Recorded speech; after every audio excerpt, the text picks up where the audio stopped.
You're listening to the Cricket Podcast. Hello, everyone, and welcome to the Cricket Podcast for our Ashes Interregnum episode between the second and third tests. The England boys, they're out in Noosa on the beach. The Australians, no doubt, training really hard or working in a mine somewhere to toughen up. And Max and I are enduring flu season in the UK. I'm Jack Hope. I'm joined, as I said, by Max. How are you doing, Max? Hello, I'm fine. I'm so far not coming down with the flu. I'm sure that'll all change in due course as Christmas parties start ramping up. But you, on the other hand, Jack, a little under the weather. I've been taken out. Ross was ill last week as well. Ross was ill. Obviously, I was, for the Ashes, I don't go to sleep any earlier. I just wake up at a ridiculous time. So I've been burning the candles both ends. Then I met with Ross on Saturday after football. After we'd been at the chicken shack, and I think he passed on the flu. I think staying up all night to watch England lose probably didn't help as well. But yeah, as you might be able to tell at home, I am a little bit under the weather. But that won't stop us. We've got plenty of cricket chats to get through. We'll be talking about Bazball. Is it dead, as Jonathan Agnew says? We'll be talking about England. Should they be training more, as Brendan McCullum says they shouldn't be? And there's some team news. Mark Wood is out of the rest of the series, which will shock everyone. And Pat Cummins will be coming back for the third test. Before I get to that, though, the royal we, get to that. It's not the royal we, actually, is it? That would imply the actual we. Yeah. You could just do it. You could just do a monologue, soliloquy. Maybe I will. I don't know. I don't know if I've got the stamina. Yeah. Before we get to that, though, just a reminder to click like and subscribe on whichever platform you listen or watch the podcast on.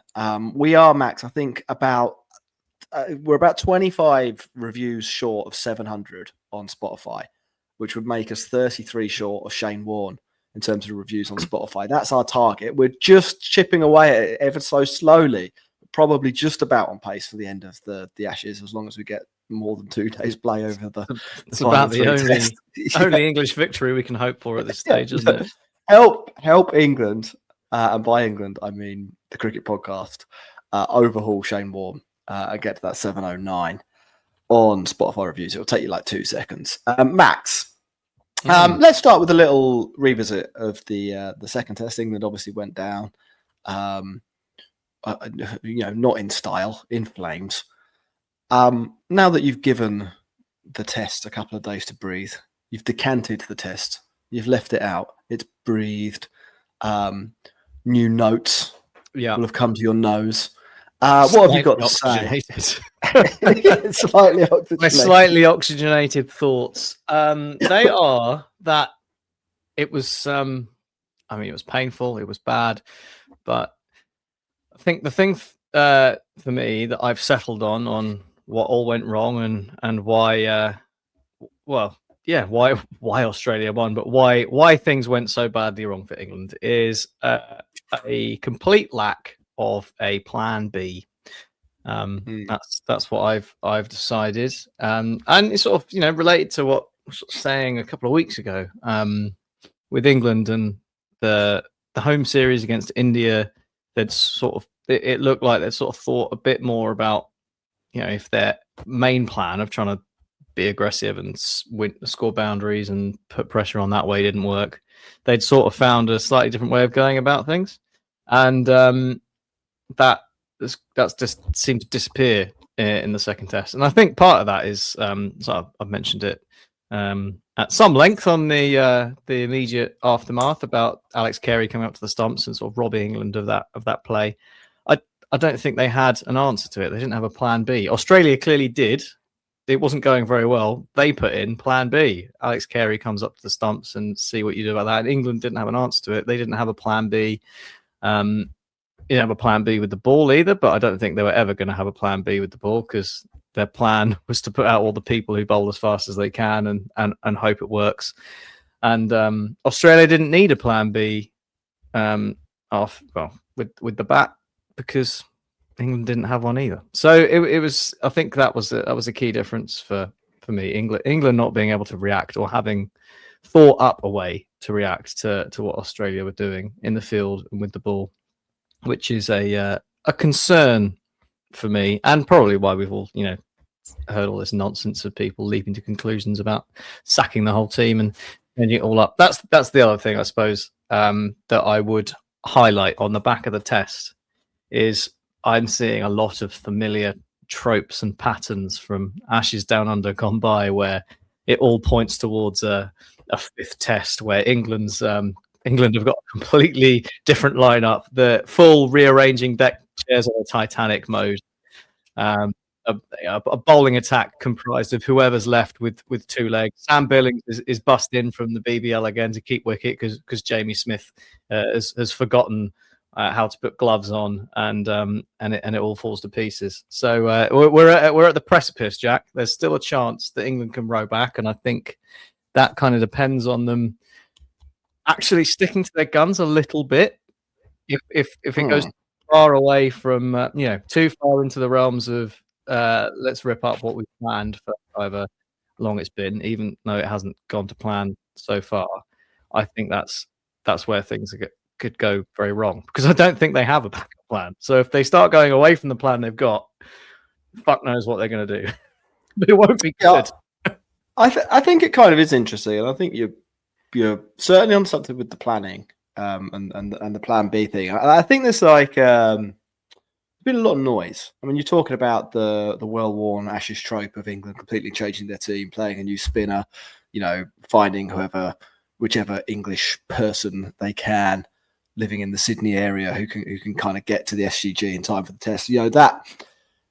That is one trope that we might see play out. The other one that is already sort of rumbling along is the media frenzy, the feeding frenzy around the England team, the kind of, is this the worst England team to ever go to Australia narrative, which is at this point sort of really warmed up in earnest. It was simmering probably after the first test, but now it really is going, and there are people, quite a lot of people calling for heads, calling for complete reversals in the way that England playing, crying out that Bazball is dead. Lots of chat about Colts. I'm not sure whether sports journalists in The Guardian are necessarily qualified to psychologize on Colts and produce that level of analysis, but it's certainly caught on. And you do kind of get the sense that at least some of this has got through to the England team and that they are slightly rattled. I think it's a combination, basically, Max, I reckon, of the plans that they have had not really working. I wouldn't say necessarily blowing up in their face, but because I think that the way they play cricket, I don't think I don't think they are completely naive to the reality of how they play. I think they do understand that the way they play will sometimes lead to batting collapses. Yeah. So I don't think they're necessarily perturbed by that. I think what they are probably slightly on the back foot. Well, with the reason, they are still, the fact they are slightly on the back foot. I think part of the reason for that is that it has failed sort of like 4 times now. Like they would have expected, I think, it to have come off once, and even if they'd lost both the test matches, them to have at least left scars on the Australian bowlers with the bat. Really, the only glove they've landed is the Root century, which staves off a little bit of personal humiliation for him, and ends that narrative. But there's no Bazball involved in that, is there? There's just Joe Root being an elite batter. Yeah, and then you've got all the noise around it as well. And I so the plans, they haven't worked. The bowling plans as well. I was talking mainly about the batting there, but I think they'd have expected their bowling to be very, very threatening. And it has been 1 in 4 innings, and then 3 times it has basically not been threatening at all. In fact, Australia have got 500 in one of the innings, which is really, a lot of runs. Really, really pretty poor. A lot of runs. So you've got the plans not working, and the personnel they've selected not necessarily producing what they'd have wanted. And then this kind of circus going on around them, which they, in fairness to the circus, to the clowns, have contributed to themselves. The England team hired some of the clowns. Well, yeah, but by saying things like, maybe we trained too hard before that test, and then Stokes' sort of strange rant about weak men, I do think that you are writing headlines for people when you say things like that. Like, I Is it? I think they're in a tricky situation. Well, what do you mean? Explain. Obviously, well, for the unaware, dead cat theory is where you basically throw out something completely ridiculous and unrelated to try and distract from the actual thing that's going on. So I'm wondering if maybe we train too hard, or the Australia's no place for weak men is a little bit of an example of that, and getting people to focus on those silly things. Although maybe doesn't work so well as the theory when you talk about the training thing, because that was very much the topic of the day, and that was just McCullum saying something completely batshit. But to be also thorough, I'm here for it. I loved it. Like the very idea that 5 days of training is too much for an elite sportsman did tickle me, and I have huge respect for the size of the testicles that he has for coming out and saying that in front of. Like, he can't mean it, right? It's just he's trolling. Is he trolling? He must be trolling. I think to some extent he is. Like, I don't think he's purposely saying it to wind anyone specific up, but I think it's his way of saying, I think you are all idiots, all you people talking about preparation and what's going on. I think it's basically him coming out and saying anyone who is making some sort of argument about us being underprepared, I have zero respect for their opinion. And actually, there'll be lots of people that disagree with this. No, I disagree. So I think there'll be lots of people that disagree on this, and do think that they're undercooked and do think that they don't care. I think they're ridiculously overprepared for this scenario. It might just be that their preparations that they've kind of prepared for the wrong thing. I think they've been thinking about who they'll pick in what tests, in what order, how they want to impose themselves on Australia for years, literally years. Since at least the end of the 2023 Ashes, they'll have been thinking about these two test matches. Like, it's a cliche of English cricket that, and probably Australian cricket as well, that both nations are really, really obsessed by the Ashes, and that is the thing that trumps kind of all other formats and all other tournaments and all other series. But it is true. I don't think you can make a credible argument that McCullum and Stokes have rocked up in Perth 2 weeks ago or 3 weeks ago without a serious idea about how they think England will produce results. I also don't think you can make a serious argument about them not caring or being slapdash or whatever. I think as a team, they've decided on this approach because they think it is the most likely to produce results. They're not doing it to wind you up. They're not thinking, it'd be really funny if Steve from fucking Bolton switched on his TV on Saturday morning and saw Harry Brook get out the same way for the fourth time in the series. Like, I don't think that isn't what they're doing. They genuinely are of the belief that the way they're playing is the most likely to produce results, and it hasn't panned out. And this is where, like, I think, you can disagree with that approach. You can disagree with the plan, and you can say they should have had other plans, and you can say they're very one-dimensional. You can do all of those things, but I don't think you can level at them that they don't care or they don't have a plan, because I think they actually quite clearly do.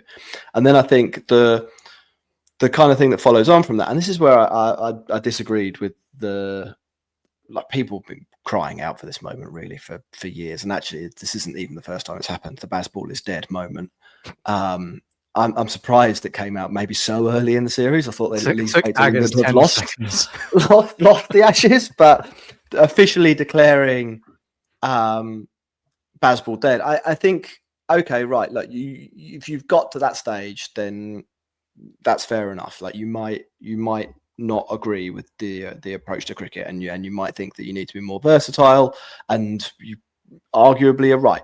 Like, you probably are right in in the specific case of the series. But you then have to ask, well, what should their general game plan be instead?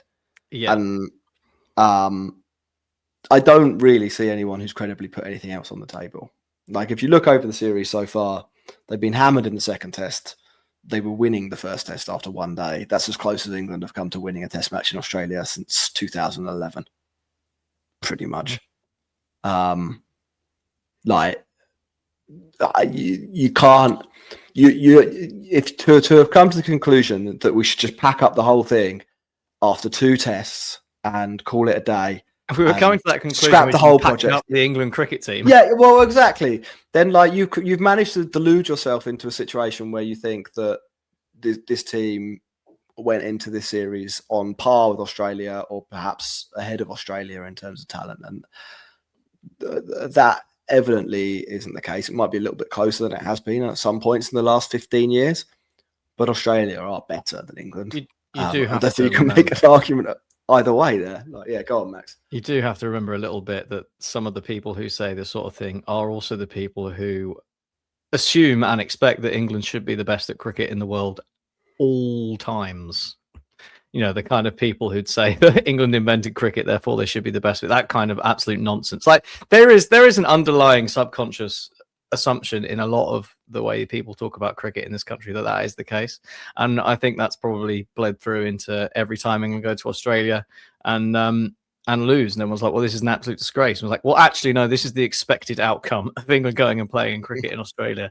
And I suppose, yeah, this has been an exercise in people trying to do something a bit different to try and change that, and ending up with the same result, but at least they gave it a go.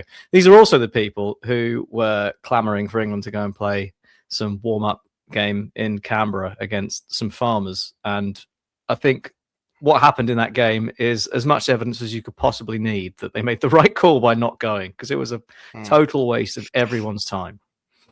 Well, look, Max, lots of people will be sitting here and they'll be listening to us, and they'll be saying, wait a minute, these are 2 people that have drunk the Kool-Aid.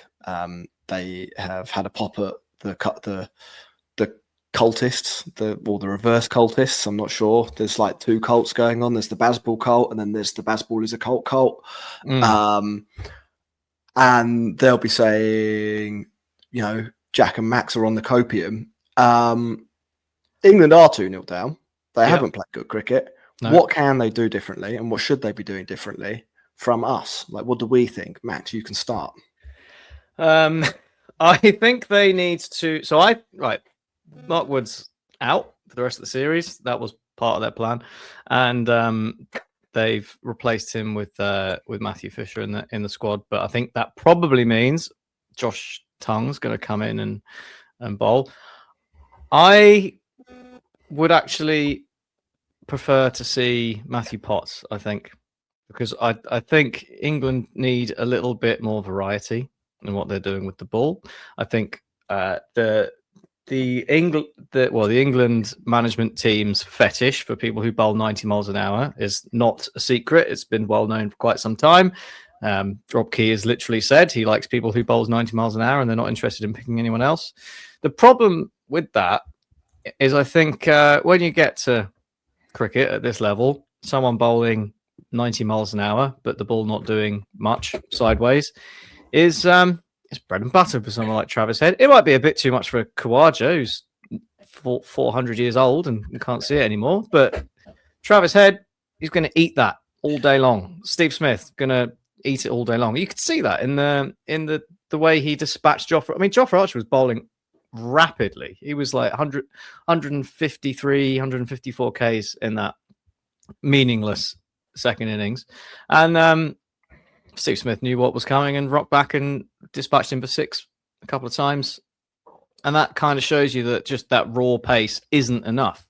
Mitchell Stark, he, bowls 89 miles an hour consistently, but was also swinging it and getting it in the right areas. And that is a completely different ball game to what England are dishing up. So I think they need to just add a little bit more variety, think a little bit more about what kind of bowling attack they want to produce, because just people who bowl really fast isn't going to cut it. With the bat, I suppose it's somewhat related to the weak men point. I'd quite like to imagine that in the dressing room there's a bunch of people sat around Ben Stokes saying, "We're not weak, Ben. We're just normal men, just innocent men." But I think there is something of a point to what he's saying, in the sense that it's about someone standing up and like taking ownership of the situation. Joe Root is the only one in that batting lineup who does it, basically. But when there's a situation where you are in a decent position and you can kick on, you can either be like, I'm going to be the guy that's going to do this, or you can just be like, oh, I'm just going to swing at this wide one. There's other people will do it, whatever. And I think basically everyone else in that team behaves like that. I don't see any desire to take charge of a situation and put England into a winning position. I just see a bunch of people who are there for a good time, almost as if the feel good factor around. I like the general concept of having a feel good factor around the team and not punishing people for wanting to be aggressive, and that sort of safe mental space around things. I have a lot of time for that, but I think there is a possibility that it has gone too far off the cliff edge of the other side of it doesn't matter what I do, I can just go around and have a laugh.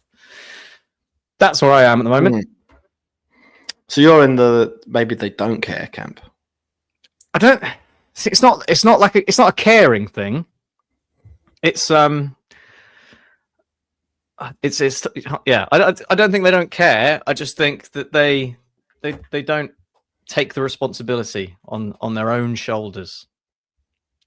I think there's a little bit of that. I think if you were going to criticise them, well, I think obviously you can. I think the bowling plans. If Shoaib Bashir, just as an example of what England have ended up with here, if Shoaib Bashir plays in the next test, he will be the most experienced bowler in their bowling lineup.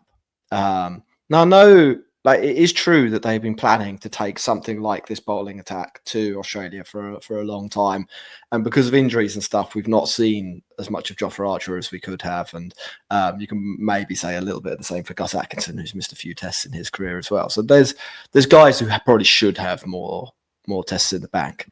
But the reality is the numbers don't lie, really.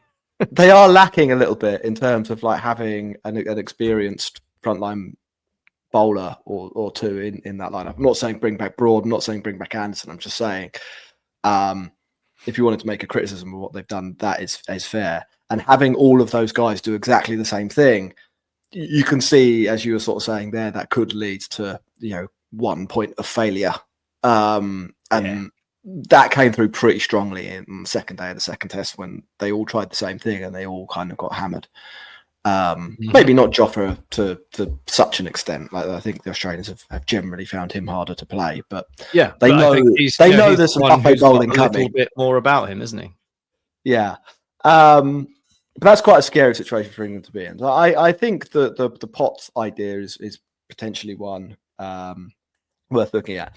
I think as well what you're kind of driving at in terms of personal responsibility, I think is somewhat true. I think they've leaned really heavily, I think, into this collective approach to cricket. Like, we're all going to go out and do the same thing. We're not going to bat for ourselves. What the team needs are lots of people being really aggressive to put the other team under lots of pressure. And, eventually, if we all play like this through sheer weight of numbers, one of us will get through.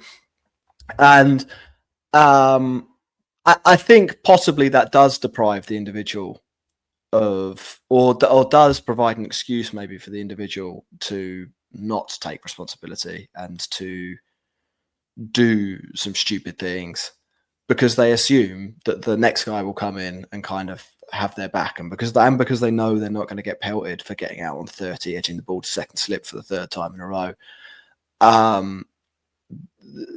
They maybe almost have total freedom from individual responsibility because of this collective ethos, and I don't I can completely see where you're coming from on that as well. I don't know how easily you can roll it back. I don't know the weak men theory. I'm not sure if that was aimed at someone in particular or whether he was just frustrated. Or yeah, or I mean, what I it don't is like he was that trying to rhetoric at say. all either. Like, Like that's not a good thing to be coming out and saying as your captain. As much as I sort of, if I'm reading between the lines of what I think he's getting at, I think you have to do a bit better. Yeah. Look, Max, there's a bit of team news. Mark Wood, as we both said, actually, is out of the series. I think we kind of saw that coming. The damage probably has been done with Mark Wood on other occasions, but it's a shame that he couldn't have a little bit of a swan song there. And then from the opposite perspective, Pat Cummins will return to the attack. How much of an impact will that have on the series? Is it another nail in England's coffin? I suppose. I mean, it'll be unfortunate, I think, for Michael Neser, who's probably the one who's going to miss out. Bearing in mind he's off the back of a good 5 to wrap things up. But let's face it, going from an attack of Stark, Neser, Doggett, and Boland to an attack of Stark, Cummins, Boland, and Nathan Lyon, which is what I would expect is what we're going to see. It's quite the upgrade. So England are in a spot of bother. Even if they can improve with the bat, they've got a bit more to contend with now as well. So, yeah, it does. I mean, it really does feel a lot like England missed a huge opportunity with the bowling attacks that they were facing. In particular, Australia getting through 2 games of Brendan Doggett without too much damage, from what I can tell. Because I mean, he looked more like the England bowling attack, shall we say? Yeah, I mean, he definitely did. He didn't look anywhere near as good as the rest. I mean, I wouldn't be surprised if Neser played at least. I mean, Hazelwood, I think, has officially been ruled out of the series as well. Yeah, he had a separate setback. I think he had an issue with his Achilles. Right. So I wouldn't be surprised if we saw Neser again one more. Is Scott Boland going to play 5 tests? Yeah, I'd imagine Neser will get another go. Yeah, will it be the next one? Maybe not for Neser, but as you, I mean, it does seem like an upgrade. What Australia will be rolling with in the next test. Will it make a big difference on the series? I'm not actually Australia have beaten England pretty handily twice. Without Cummins, I'm not sure it's like if England were 2-0 up, maybe. Yeah, they're not. Right. It's more of a kind of retrospective. What if this guy's back now? Our chances are even slimmer than they were in the 2 matches that we lost. But Neser deputised for him extremely well in the last test, and because of Stark plundering wickets all over the place, Australia haven't needed taken nearly half of England's wickets. It's mental. 18 wickets in 2 test matches, absolutely phenomenal. You don't need. I mean, you literally don't need Cummins if Stark's doing that. So that's the team news. It's still a few days, 6 days till the next Ashes test. So we'll get back together, I think, closer to the time to do a preview of that. There's also an IPL auction coming up that we'll have some content around. Before we wrap up the show, Max, is there anything else that you wanted to touch upon?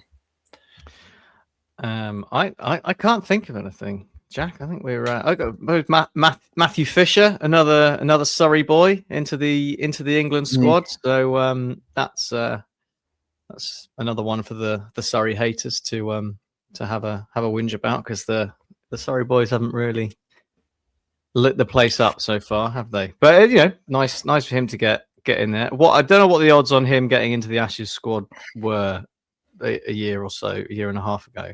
And I think that does give you a little bit of a I don't know, insight into the state of things, because next off the ranks is Josh Hull, and that's a road I don't want to see us going down. You can just pack up at that point, I think, probably. They should actually. You know what? Do what India did in the COVID years. Be like, we're going home. We'll play this one next year. Yeah. Right. I think that's it. But what's the conclusion of that podcast? England aren't as good as Australia. No change in mindset's going to make any difference. Yeah, Bazball isn't dead. Strap in 5-0. I mean, like there is a longer term question. If they do lose 5-0, and we'll probably have to cover this nearer the time. But like, do they? Is that the end for McCullum and or Stokes? In my mind, I think they hold on to 2027 and try and win a home Ashes for the first time in quite a while. But I don't know. What's your snap judgment on that to end the show? I mean, if it's 5-0, someone's head has to roll. I say has to. I don't necessarily believe Zach that Crawley. it should. Maybe. That wouldn't be so bad. That's what they've been carrying him for. They need a sacrifice. Yeah, England are good at the sacrifice. It's their go-to tactic, isn't it? When it drops and things like that. But no, I don't necessarily think that someone should be made culpable or the sacrificial lamb or whatever. But it always feels like if there's a 5-0 and it's gone this badly, there is a baying for blood, and you do need to offer someone up as a sacrifice to the gods of English cricket media. So there probably would be, but I don't know what it could be. Something like, oh, you know what, maybe Baz shouldn't do the white ball and the red ball, maybe we'll just go back to the red ball, something like that. But there's always a feeling that you have to make a change when something's been that much of a disaster. So I think they will do something. But I don't think it will be. I don't think it will be like Stokes or McCullum that go. But someone's in trouble. All right. Well, let's see how it goes. We'll be back in a few days to preview the second test and try and put in some IPL auction stuff as well. Have a good one, everyone. Bye bye.